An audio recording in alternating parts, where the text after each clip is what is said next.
قل ان الصلاة ونسكي ومحياي ومماتي لله رب العالمين. وقال تعالى في موضع آخر وما أمروا إلا ليعبدوا الله مخلصين له الدين. میں آپ حضرات کے سامنے توحید الوہیت کے بارے میں چرچا کرنے جا رہا ہوں۔ توحید الوہیت کسے کہتے ہیں؟ صرف اور صرف اللہ تعالیٰ کے لیے عبادت کی جائے اور اس کو ایک ماننا اور تمام عبادت صرف اللہ کے لیے بچا لانا، یہ توحید الوہیت کہتے ہیں۔ اور اس کے ساتھ کسی کو شریک نہ کرنا، معبودان باطلہ کو دل سے نکال کر صرف حقیقی اور برحق معبود کو مان لینا، یہی توحید الوہیت ہے۔ توحید الوہیت کے چند اہم باتیں اور ضروری باتیں بتانے جا رہا ہوں جو صرف اور صرف اللہ کے لیے خالصاً کی جائے اور اسی کے لیے ہی یہ عبادت کی جائے۔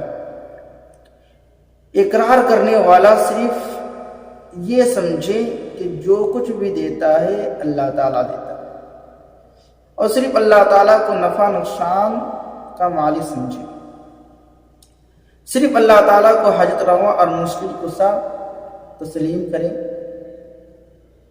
صرف اللہ تعالیٰ کو مدد کے لیے پکارے، صرف اللہ تعالیٰ سے دعا مانگے، اللہ تعالیٰ یقین اس کی دعا کو قبول کرے گا، اور صرف اللہ تعالیٰ پر بھروسہ، توکل اللہ یعنی اللہ پر بھروسہ کرے، اللہ تعالیٰ کے لیے نظر مانے، اور جو بھی جانور ذبح کرے جو حلال جانور ہے اس کو ذبح کرنے کے وقت اللہ تعالیٰ کے نام سے ذبح کی جائے۔ تو یہ کیا ہے؟ توحید الوہیت ہے۔ اور الغرض یعنی اپنے دل سے شرک کو نکال کر صرف اور صرف اللہ تعالیٰ کے لیے عبادت کی جائے۔ اللہ تعالیٰ نے قرآن کریم کے اندر فرمایا قل ان صلاتی ونسکی ومحیای ومماتی للہ رب العالمین لا شرک لہ۔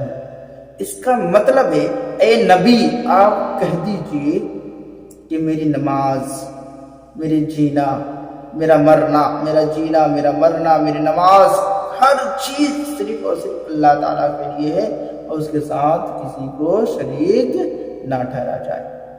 اللہ تعالیٰ نے دوسری مقام میں فرمایا وَمَا أُمِرُوا إِلَّا لِيَعْبُدُوا اللَّهَ مُخْلِصِينَ لَهُ الدِّينَ، یعنی حکم دیا گیا صرف اور صرف اللہ تعالیٰ کے لیے عبادت کی جائے اور دین کو اپنے لیے خالص کر لیں۔ اس کو توحید الوہیت کہتے ہیں، یعنی مدد مانگنا، توکل اللہ، جو کچھ بھی مانگنا ہے، بیٹا بیٹی کچھ بھی مانگنا ہے صرف اللہ تعالیٰ کے سامنے گر گرانا ہے اور اس سے دعا کرنا ہے، اسے مانگنا ہے، مدد مانگنا ہو، کچھ بھی ہو اللہ تعالیٰ انشاءاللہ عطا کرے گا۔ یہ توکل اللہ ہونی چاہیے اور خالصتاً اللہ تعالیٰ کے لیے عبادت ہونی چاہیے۔